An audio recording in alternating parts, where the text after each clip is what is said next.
There's the political side of it, and then there's the real story.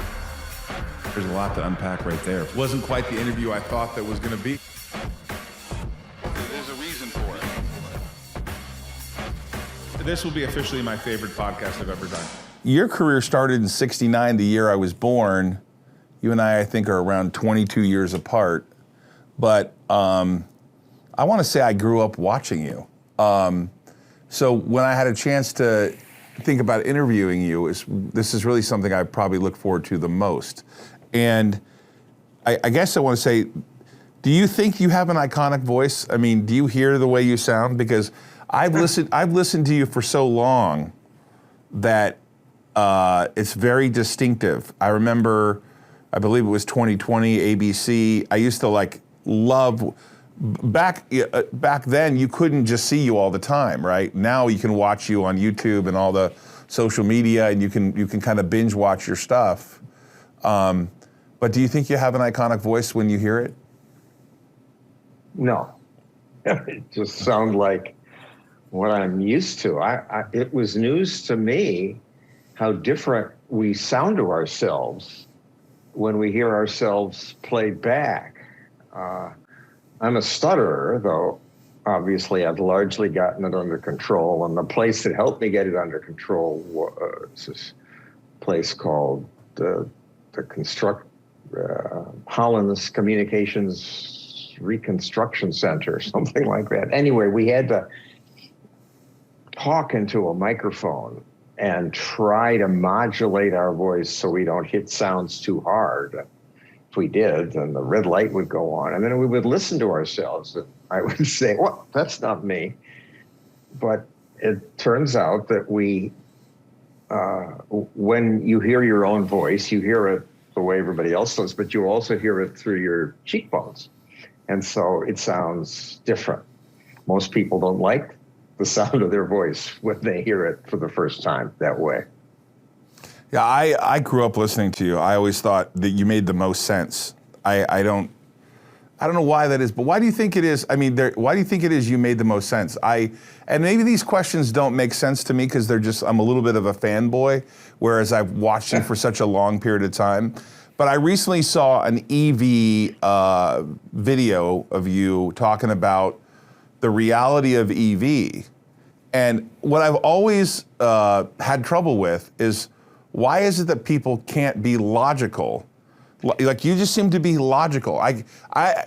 You say you're libertarian, but it seems like to me you're just logical. Like, there's just a logical progression to your thought, whereas others seem to be emotional and not based on any kind of fact. And I cannot understand why your point of view isn't the normal, everyday point of view. I can't either. Drives me crazy.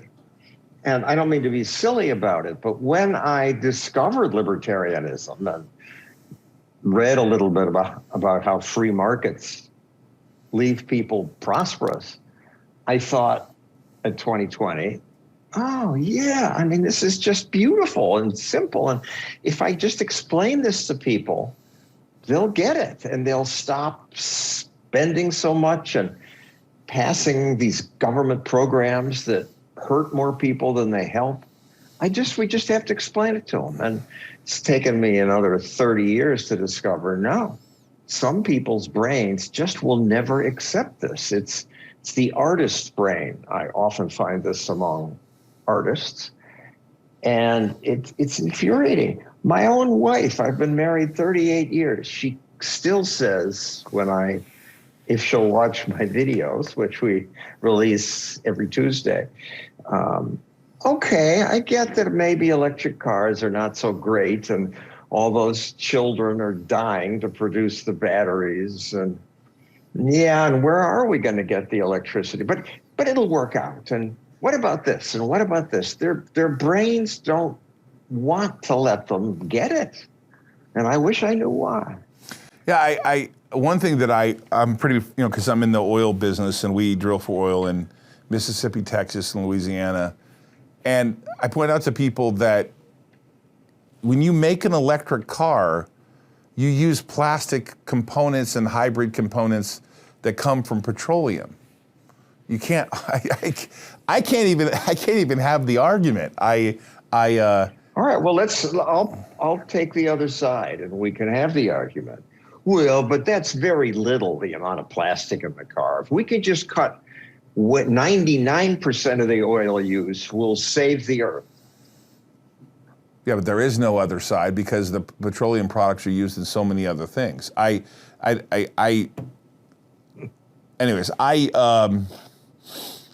maybe I'm not articulate enough to make the argument to people like you are, but I think that when I continue to watch your videos, logic prevails over everything else. I don't even think, if someone just listened to them, I don't even think that they're biased. But I wanted to go back. I don't think I'm biased. No, I don't think so either. I wanted to go back, obviously, 19 Emmy Awards, 3 books. I wanted to go back to when you were at 2020. That was pretty much an iconic show for a long time, long before social media, et cetera. Do you have like a favorite story that you worked on there? Because I remember, I think I've watched every story. So I'm curious if you had a favorite one. My favorite is Are We Scaring Ourselves to Death? An hour special that I persuaded them to let me do. And I'd been a consumer reporter when I first started, and this is how I became a libertarian, because consumer reporters are always saying, this company's ripping somebody off, the government must do something.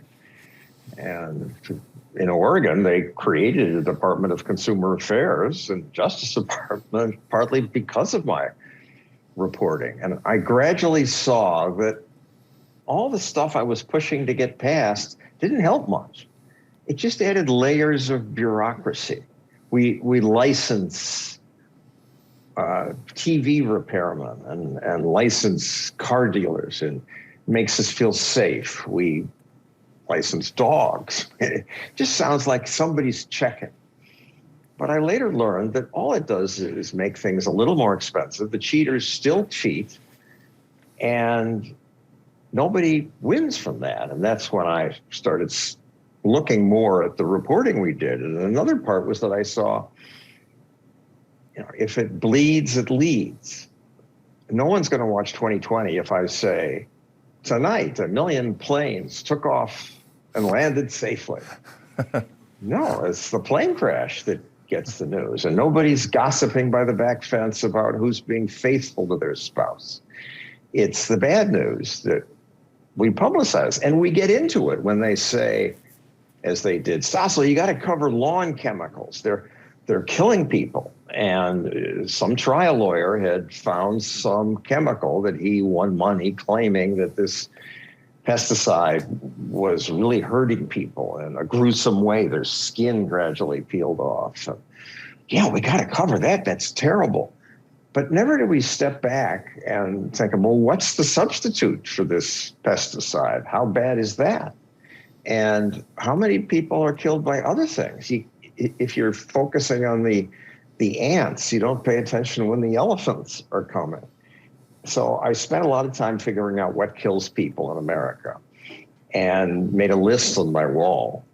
So I could do things like when they came in with the trial lawyers driven story that big lighters are exploding in people's pockets, setting them on fire. 4 people have been killed in the past 4 years. And it was true.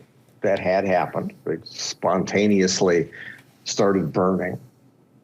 And they were just all eager to do the story. But I had my death list, and so I could say, okay, let's do this story. But wait, let's do plastic bags first, because they kill not 4 people every 4 years, but 200 people every 4 years. Or buckets, ordinary 5-gallon buckets. They kill about 100 people every 4 years, mostly 2-year-old boys who fall in them and drown. I mean, it's a big country. Lots of stuff to worry about. If we scare people about the little stuff, they won't pay attention when the big things happen. And they scoffed at me and had somebody else do the story. But I kept bugging them until they finally gave me this hour, which I wanted to call, We're Scaring You to Death. And they made me call it, Are we scaring you to death? And at the time, we were scaring people most about crime. Crime was going down at the time, but that's the local TV news, a national story that gets ratings, scaring people. And people who watch the most TV were the most scared. People who go out in the world realize, hey, it's not that bad. And actually, crime is decreasing and accidents are decreasing. Life's getting better. But that's not intuitive, and it certainly isn't true if you're watching 2020 at the time. And two producers quit in the course of producing the story. They said, my argument that regulation itself can kill people by making the country poorer, because you look at all the things that kill people, from lawn chemicals to car accidents to even cigarette smoking. And the biggest thing that kills people is being poor. And when the regulation makes it take another month to get the supermarket open or to build a car, that kills people too. And if you really do the math, you see you're often killing more people with regulation than you're saving. They said, these two producers who were typical New York City lefties said, that's not journalism, that's conservative dogma, free market stuff. And to my amazement, an ABC executive said, yeah, I don't agree either, but this is an argument that deserves to be made. They made me add an extra half hour. It gave me the Nightline slot. And I had they put on a bunch of people who objected to the argument. So we had a live debate then. One of them then turned out to join the Supreme Court. His name eludes me now. But the show got surprisingly good ratings, and they got thousands of letters from scientists and engineers saying, finally, someone is saying these things in the mass media. And that surprised ABC, and they eventually then, from that show, gave me 3 primetime specials a year. So I got to do more of that, and that's why it's my favorite show. Are they still can you still find them on YouTube? Yes. Scaring ourselves to death. And since I'm on with you, I would like to plug Stossel TV, which is, I left Fox because I wanted to reach younger people. I left ABC because they didn't like this open free market stuff I was doing. And so now I'm doing it on my own like I used to do in 2020, except our attention spans have shortened. So instead of 15-minute stories, I do videos that are about 6 or 7 minutes, but they're researched, and I try to cut the boring parts out. And on YouTube, we release one every Tuesday. Yeah, you don't need to plug it, by the way. I'm going to plug it for you because I watch it. Good. Yeah, don't worry about that. It's going to be all over this podcast. We're going to edit in things from the Stossel TV because I watch it, and that's why I wanted you to be on, because I wondered what you were doing after Fox. Do you monetize? Are you one of those? Are you a YouTuber now? Are you kind of like a Mr. Beast? Do you monetize your stuff? Yes, but to produce these videos, I've got 6 people working, so the several $100s a month aren't going to pay for that. So we ask viewers at the end to help us make more, and people donate, and that's where we get most of the money. Really? We should do that. Yes, we should. Do you have any primary sponsor or no? I have a couple individuals who give the most, yes. Oh, wow. That's nice. I wondered why you had started doing them on YouTube. I guess to get to a younger audience kind of makes sense. Well, also at Fox, everything is live. And I'm not good live. I still stutter a little. I like to research things for a few weeks or months before putting them on. And I have a short attention span. I don't want to listen to an hour of people flapping at each other. And I wanted to edit my videos. And my son said, he was 22 at the time, look, you don't need a network. You got 1 million Twitter followers, and there's Facebook and all these other things. You can just do it. And he was right. What regulations do you think are okay? And of course, we could spend all day on that. So just like from a high level, you know, if we don't regulate car dealers and dog licenses, in your mind, like what is okay government regulation? I don't think we could go on forever about this. It's very simple. It's pretty much what's in the Constitution. Keep the peace. That's a form of regulation. Protect us, protect our borders, defense, police forces, courts to adjudicate when there's an argument, and pollution control rules are something for the national government to do because there's no market incentive to behave well. My smoke goes to your lungs. My wastewater goes to your drinking water. So you need the central planners to set rules there.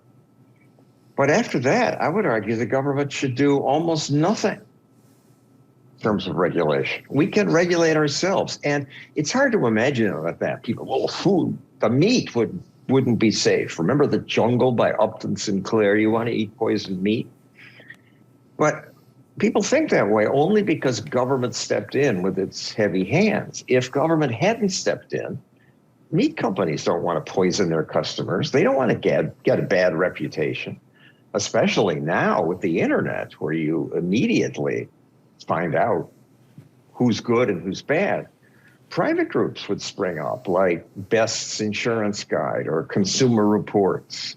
And already meat companies do much more inspection than the government requires. Most of the safety is from the private company trying to protect its reputation. But you remember Ralph Nader doing the whole seatbelt issue, right? I mean, I'm sure there's an argument here, but I got into a car accident when I was a little kid, no seatbelt. I think I was 6 or 7 years old, lost my front teeth, 9 surgeries. Life would have been a little different if there was a seatbelt in my car.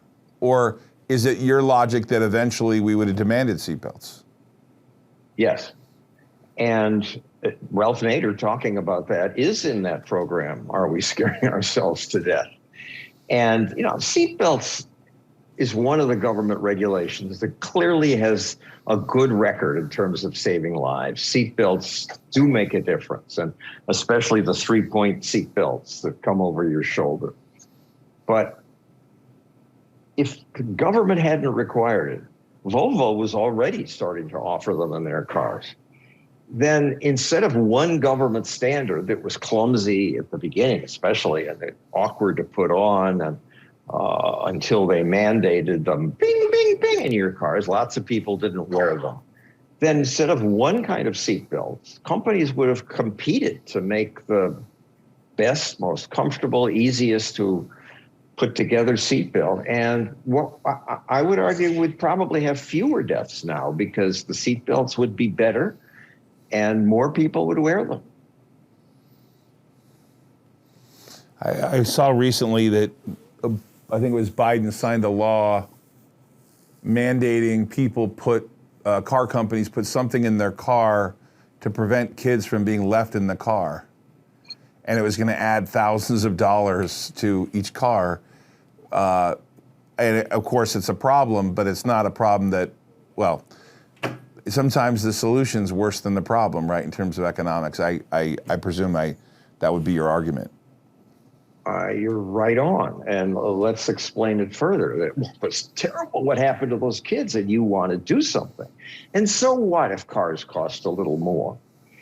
Well, if cars cost a little more, some people on the margin won't buy the new car, won't be able to, and they'll drive their older car longer. And their older car pollutes more and is much more dangerous. And so I would argue that regulation may kill people. When I just listen to your voice, it reminds me of all the shows I've watched you do. I think it's iconic. I mean, I got to be honest with you, I'm a huge fan. I think that you explain things in a pretty easy, logical way. And I guess maybe it's not as argumentative. Maybe it's just, anyways. Your conversation with Jordan Peterson, who I hope to have on the show someday, who I think a lot of people are fascinated with. I wondered what you thought of Jordan Peterson. I think he is a fascinating person. He was so unfairly maligned when he did take a principled stand. Peterson, for those of your listeners who don't know him, is this Canadian University of Toronto, I think, psychologist who was minding his own business when the Canadian government passed a law making it illegal not to call somebody them or is or whatever they want to be called. It's part of the gender equality movement. And Peterson said, no. I mean, if somebody asked me to, I would probably do it. But the government has no right to order me to speak in a certain way, and I won't do it. And after that, principled position, I think, ignorant leftists started attacking him, interfering in speeches he made, blocking his classroom, screaming at him. And I interviewed him about that. And I just was confused by much of what he said. We talked well over an hour, I think. And some of the stuff he said, I was like, well, wait a second. You're suddenly talking about religion and other things that weren't really the answer to my question. And I go to the edit room and we snip and my question. And finally, I found the part of the answer that I thought made sense, because a lot of what he said, I just didn't get. Now, I obviously am clueless because he gives speeches where young men line up to hear what he has to say. And his books are big sellers. And I mean, I love the way how he answers these nitwit, often British women on lefty programs who ask him unfair questions. And then also, we started to discover that on YouTube, when we run the whole interview that I had edited to pieces, people like that. And I noticed in my Google News alerts, I was getting all this stuff about John Stossel interviews Jordan Peterson. The interview was 2 years ago, but suddenly hundreds of thousands of people are watching it. And the people I play beach volleyball with were saying, hey, I just saw you. You make these videos on TV? And it was the Jordan Peterson and actually the Edward Snowden long versions that have been the most popular all of a sudden now. I don't know why. Well, Jordan Peterson is very much like you in one sense, and that is it's logical, right? Like they want equality, right? You know, women want equality, and I'm not, believe I have 2 daughters, I want them to be equal in any way they want to be equal. But his argument is the measurement system you're using is incorrect. I don't know a lot of females that want to be bricklayers, is his argument, right? 99% of men are bricklayers. So very John Stossel-like arguments, very logical, that we throw out all reason when we deal with males, right? And I have to correct your sentence. It's 99% of bricklayers are men. Not 99% of men are bricklayers. Sorry. Well, it's okay. throw in a little dyslexia for me and probably some improper English, and there you have it. But yes, so I think that, well, if we could go on about this a little bit, and that is, I don't know if it was in the 70s or so when the laws of divorce, especially in California, happened in a way where men and women would get married, and then in a divorce, the woman would get effectively half the assets, lifetime support, etc. But some of the arguments that he's making are, look at the decline of common marriage, right? And how men are getting treated. It's a hard thing because no one really wants to have sympathy for men, right? I mean, you've seen, I think Chris Rock talk about men, dogs, women, and children are the only ones that get unconditional love, and men only get that love when they can provide something. I mean, he's hitting a nerve, right? I mean, for young men who are sort of alienated, right? I have friends of mine. I have a friend of mine who I went to school with, who went to a party, made a mistake, got involved with the wrong female, and ended up going to jail. And then years and years and years later, it turns out the story wasn't true. And so that becomes like, I know that you're probably saying that's a rare thing. It is. In your world, those are rare things. But for the average male, they start to feel like it's a little bit of an uphill battle. And I just think he's hitting a nerve on that. And some of it's very logical. And true. And the young men are not doing well. And I mean, we men die 5-6 years sooner. It's something often ignored. If you look at the obituaries, all these men, he's survived by his wife. Survived by his wife. People ignore that. The divorce change, some of it was good because we men, for whatever reason, tend to be better at hiding money or more venal, hide money better. And many women did get screwed. And often men controlled the money.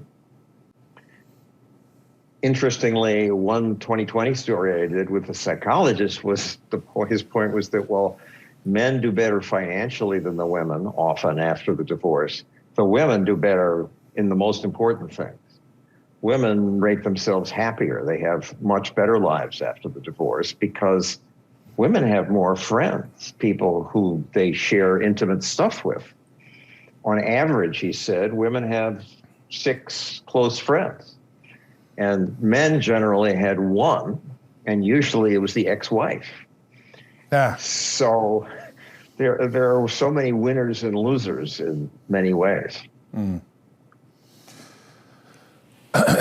So you can't fly a plane with passengers on it and it be battery powered. There's just some things that aren't physically possible right now. I mean, scientifically possible. So I guess they call it progressive. They call it lack of logic. I don't know what it is, but how do you think we cure it? I hear arguments about the New Deal and we can just print the money whenever we want to. Of course, we're paying that price right now. I was building an apartment building in St. Petersburg. It was 23 stories. It was going to cost $107 million and create 285 apartments. A year later, it's $160 million. I guess we could just print more money to solve that, I guess. But I'm curious as to what you think of the progressive movement. I mean, I assume I know what you're going to say, but some of it is so unlogical that I don't, it completely flips around from being totally unlogical that people buy into it. Like it's almost like an alternate universe. Yeah. And to be sexist, more often women than men. And, you know, women and people who work in construction or who try to build things and have to get permission, they understand the problem. They start to live it. But people have lives. They're not thinking about economics and the way you do and I do because it's our career. They're worrying about their families and their sex lives and food. I mean, half the country's on a diet and they're thinking about food all the time. And music and movies and sports and so many other things. Look at the cable TV news shows. The most successful is watched by about 2% of America. So not paying attention is part of it. And you say, well, government can just print more money and build good things. But do they stick around and see what happens to the thing that government built, how badly it works compared to what the private sector built? No, there's this romantic love for socialism among intellectuals mostly. My own daughter's a progressive, and she works in a prison. She's a doctor in a prison. I thought that would cure her. I think it's my fault because I was not a big talker at home at the dinner table, and I should have been, but at least my son understands free market principles. I was really curious as a kid, and so whenever I mean, remember, I just think it's important people think only their universe exists, right? So they all look and say, I can watch John Stossel on Stossel TV, I can see him on Instagram, I can see him on Twitter. But for me, I was only able to see you know, there were 13 channels. Before that, I think there were 6. And so there was only a very narrow segment. And for most of that segment, if I didn't watch it, and you didn't have a video recorder, we remember back when, you know, video machines were this big and you didn't have them until the late 70s, you were only able to watch at one time. The show was going to be on, you had to remember when it was going to be on, and you better hope that there was no presidential issue or something that was going to usurp the show or whatever, or you could only watch it that period of time. A Barbara Walters interview with a movie actress. Exactly. And She so would come in and say, "I'm sorry, John, I need the whole hour." So people don't remember really the modern, my kids are, you know, a twin boy, girl, 17, son is 23 and a daughter that's 22 or 24. They have no idea that you used to have to wait for the Charlie Brown special that ran once a year and you couldn't see it again. There was no videotape that you could put in your video recorder. You know, you read a book or whatever, right? So I remember waiting to see you come cover a story. You didn't know what it was going to be about. If you wanted to see when it was on, you had to look at the TV guide, which you had to buy in the store. There was no where to look to see when it was going to be on or if there was going to be a special. But you're on Twitter now, and you can say you can talk 24 hours a day. You have a very big Twitter audience. I'm curious about the insanity that is the media regarding Elon Musk bought it fair and square. He owns it now. Your thoughts on what's going on there? I don't know that I can add much that your listeners haven't already heard, except to say, when conservatives complain that somebody's getting them on these platforms, there is some truth to it.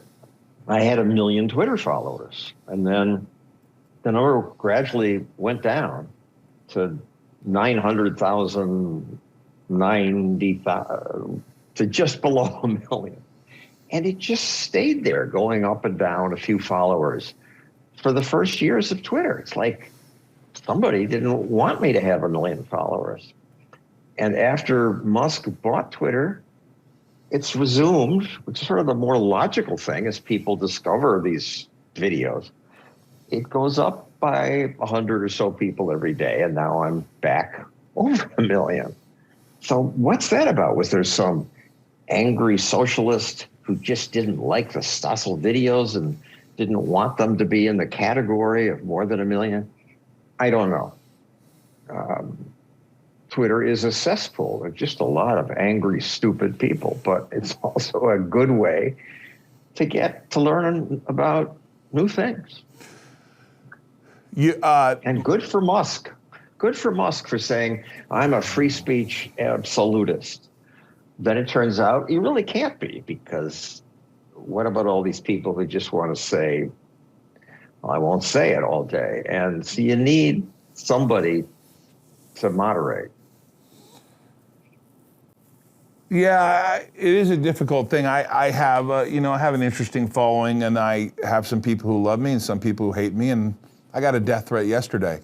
But in a weird way, it was like, I better not see you on the street corner or something like this. And I said, well, let's meet up.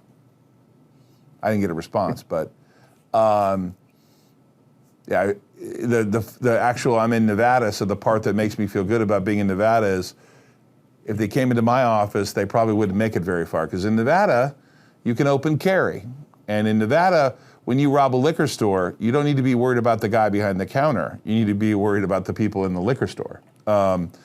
And so it's one of the reasons I moved here from California, because it's interesting. This is something I really wanted to bring up to you. Yesterday, Target reported $400 million in shoplifting loss. I actually moved to California mainly because of one thing that happened to me. I was on my way up to a friend's birthday party for his young son, and we stopped to get some champagne, and or something, for my friend and his wife. And he was a 2-year-old. What are you going to get a 2-year-old, right? And we're in Target, and a guy walks in smelling, reeking of something, walks into a Verve Le Clouk area where there's some really nice champagne, puts 6 bottles in a backpack, and just walks out the front door. And I went to the counter on his way out and said, this guy has stuff in his backpack, he's stealing from you guys. They did not one thing about it. They didn't even lift a finger. They said, nothing we can do. You're not gonna take his picture or not let him come back. There's nothing we can do. And at that moment, I decided I was leaving this place. My friends in San Francisco, they're all in banking. They can't even park their car in the city. They leave their doors, their windows down, their glove compartment open because they don't want to get their car broken into. But the weather sure is good. The weather is good. So at this point, I thought to myself, how do you get here? How did we get there where crime doesn't matter and you can do what you want? Yeah, I asked myself the same question. And San Francisco is bad. And like 1 in 5 people has had a crime committed against them. If the cops, some of it's Black Lives Matter, because some cops were getting punished for enforcing the law. And so why get out of the car? I'll only get in trouble. And some DAs won't prosecute. Why fill out all the paperwork? They'll say, oh, it's California law. It says it's got to be more than $950, I believe, before we'll prosecute. And then the people just say, why try? But I think also it's wrong for us to quote the extreme examples. I'm sure it's better in Nevada. And in New York, where I live, there are even the mayor is saying it's terrible. We're going to have put more police in the subways because this horrible crime wave. But murders and robberies are still about half what they were in the 70s. The general trend has been down, and there's been an uptick after police stayed in their cars after BLM. But some police are bullies, and a lot of the people in prison in America imprisons many more people's percentage than other countries do. So something was wrong on that end too. Also, I think the guy who says, you better not see me on the street, that's not a death threat. That's a punch in the face threat. I'm sure it is too. And it doesn't bother me. It goes with the territory. I have, I don't know, 1.9 million Instagram followers and probably only 11,000 Twitter followers. But the Twitter followers are sure a lot more engaged than the Instagram followers, I'll tell you that. For some reason on Twitter, I get a lot more action on Twitter than I do anywhere. Why do you have so many followers on Instagram? I thought Instagram was mostly young women posting beautiful pictures. Well, I'm an old man posting beautiful pictures. Just kidding. No, I do a lot of business stuff on Instagram, and it gets picked up. I interviewed Alex Rodriguez and Damon John and people like yourself that are super famous, much more famous than I am. So, do you consider yourself a thought leader? I'm curious as to what you're doing to get your thoughts out there. I know you put out the videos, but I consider you to be a thought leader. I actually look for things that you cover. When there's something interesting or controversial, I'm hoping you're going to cover it. Do you think the 1 million followers you have think you're a thought leader? Yes, but that's my problem. And I have another 1 million on Facebook and here and there. You already get it. I want to reach the people like my daughter who just don't get it. And they're not going to seek me out because, that's horrible. He must be a Republican conservative. They don't understand libertarianism. And I'm not leading enough thoughts.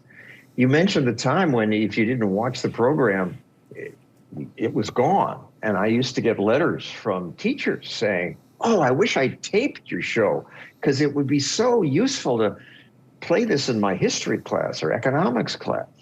So I started a charity, Stossel in the Classroom, which offers these videos to teachers. So you ask, how do I get this stuff out? We now have about 100,000 teachers who subscribe and play this stuff in classrooms. So that's another several million young people who get to see it and argue about it in class. Are the economics the same? Are you able to switch over from being part of a major network like Fox or ABC? I'm not trying to ask about, I want to say this carefully, I'm not asking about your personal daily bread, but like your decision, obviously you're 75, you've been at this a long time, I'm sure you're fine, but the decision to go, I think of like streamers that are music musicians who have to earn money a different way. Was it, based on your following, was it the same or better in terms of your decision to leave someone like Fox and be on your own versus being able to get a paycheck from a major corporation versus being on your own? No, I make much less now. And as you say, you call yourself an old man. What am I? How many more years I have? I have enough money to live off my savings. And Fox and ABC, I think, overpaid me. So, yeah, I took a big drop. Right. But, you know, a lot of times YouTubers and people on social see it progress over time. No? You see a nice steady increase? Most of them are hot young people. Young girls selling, if I were a young woman, a good-looking young woman promoting cosmetics, I could make millions if I had the right reach. But talking about free markets, not so much. No, but I was asking that from a selfish reason because I want to see you continue to produce content. Well, donate. Well, you're an affluent guy. I probably will donate. I'm not as affluent as I used to be because I'm a Bitcoiner, and I'm experiencing a nuclear winter in Bitcoin. Now, I'm a Bitcoin purist. I only invest in Bitcoin. I only mine Bitcoin. I am a little pain because I spent $150 million last year buying mining equipment. But of course, you know, with any new technology comes fraudsters and things that happen that shouldn't be happening. But I can't help but talk to you about there wasn't much regulation for FTX. And sure enough, here's where we are. So how do you deal with that from a libertarian perspective? Shit happens. And the people who invested in Bitcoin were told, look, you're doing it at your own risk. It's that kind of thing will happen. And eventually there'll be the Bitcoin advisor that people grow to trust, and you'll get better guidance on that. But there will always be scams. There'll always be selling burn fat while you sleep pills. And nothing we can do about it. You bring in regulation. The regulators won't understand it. They'll shut down good things before they get to become big. Look, I got killed on Bitcoin too, but before I got killed, I made money, and I gave millions of dollars to charities when Bitcoin was at 40, and even one gift when it was at 60. I feel good about that one. And government wouldn't have made it better. Government's now not trying, they can just do it if they want. And it looks like they are. They have announced they're going to ban prediction markets like predicted.com. And my site, electionbetting.com, we take all this information from prediction markets around the world, and it's useful. It's the best predictor of future events, including elections, that there is. It's not perfect. They didn't get this election right. But the betting is useful information. And these bureaucrats, who I'm sure who don't understand it, now plan to shut down the one good prediction market in America. I didn't know that. I had no idea that they were doing that. Huh. They've sent a letter saying you must stop operating. And they don't really say why. So they don't want. I mean, there's betting now on who's going, like in Vegas, on who's going to be president and stuff like that. That's not the same thing they're trying to shut down. I didn't realize that, like in casinos, they have. Oh, yeah. You can make that bet. Oh yeah, you can make a bet. Well, they're probably Is the bet limited to $800? I don't know. And it's being routed through this company called Predictit.com, which they made an exception for, and they allow those bets. And it's useful. What will inflation be next year? It's useful if you're planning your life, because the bettors are usually right. And maybe the Vegas is funneling it to the European countries where it's legal. I don't know. So your thoughts on crypto, back to that again, is with something like FTX, because I actually had a former FBI agent on my show just 2 days ago. And I said to him, do you think the Patriot Act went too far? And he said no.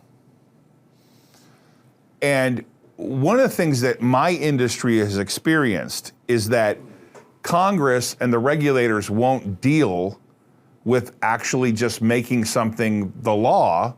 And so they allow regulators to regulate without congressional oversight. They allow them to do things on interpretation, not actually the rules.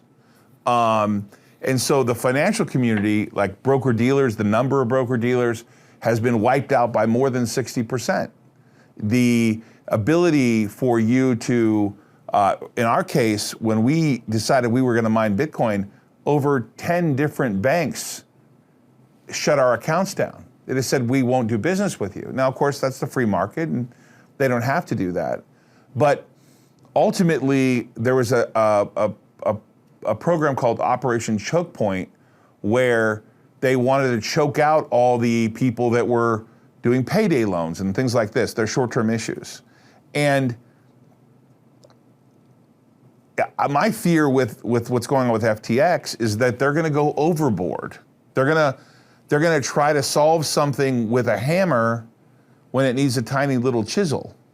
But your belief would be that, listen, the good ones will survive and the bad ones won't. That's the free market. I mean, in its most simplistic format, if you were in charge today and FTX happened under your watch and you could make whatever rules you wanted to make, what rules would you make? No rules. I would say, see, that's why you got to be careful. But I say no rules because of the point you just made, that those congressmen say, yeah, we got to pass a law against this. But I don't want, this is complicated. I don't want to spend time on that. So I'm going to hand it off to the Federal Trade Commission or whoever it is, the CFTC, and let them deal with these details. And the deep state grows and grows and grows and suffocates everything.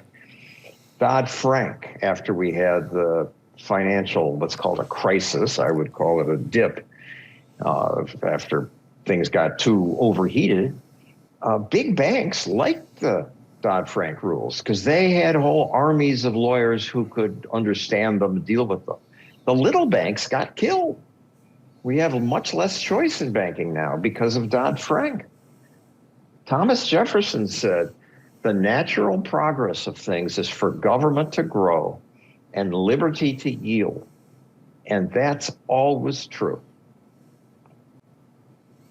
John, I appreciate and you at the time, government was little. Now look what we've got. John, I appreciate you being with us. I probably was more fascinated with you being here than you wanting to be on my program. But that's probably because I grew up watching you. I think you're the most logical person I've seen in terms of reporting. The ironic part about Fox is I think the most fair and balanced reporter is you, because you're actually just stating the facts really with not opinion, just with really like, this seems to be what you look at the other side. I hope more people continue, especially the younger audience, catch on more to what you're talking about. I think your recent video, your EV video was amazing because it points out just logical arguments and you bring in scientists that are logical. And then I saw you bring the Ford engineer on, and I thought to myself, this is classic John Stossel. Someone that really should know is not even speaking logic about the topic. So I think you do great work. I'm going to continue to support you. But I appreciate you. It wasn't enough time, and I probably would bore you to death with all the rest of my questions. But we'll promote Stossel TV. We're going to be big fans from. I'm already been a big fan. We're going to be big fans in the future. Appreciate you being here. Thank you, Todd. See ya. No, I'm going to explain to you real quick.